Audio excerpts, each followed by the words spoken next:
Mount Merapi is rumbling again. On Friday, well, the volcanology agency recorded about 8 eruptions. It spewed huge clouds of hot ash, some gas, and even lava late last night.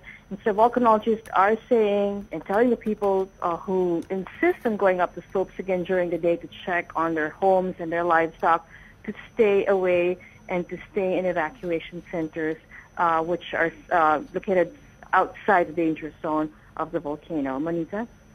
Yeah, this could go on indefinitely. And is there a sense that the evacuation centers or even people that are there helping, the aid agencies, are able to cope with this indefinite amount of time?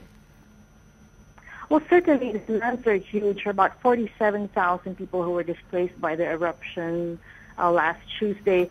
The evacuation centers are spread out over about 4 areas surrounding the volcano. While Jakarta is used to many disasters, there have been, earthquakes and previous eruptions in recent years here.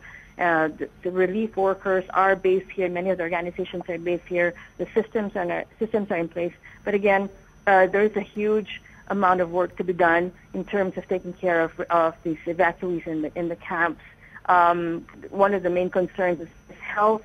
Many of the evacuees are elderly and very young, and many of them have been complaining of respiratory problems because of the ashfall that now is constantly coming from Mount Merapi. Manita?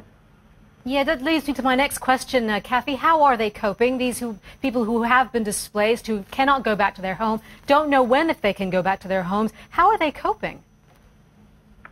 Well, it's very difficult, Manita. We just visited one evacuation center early today.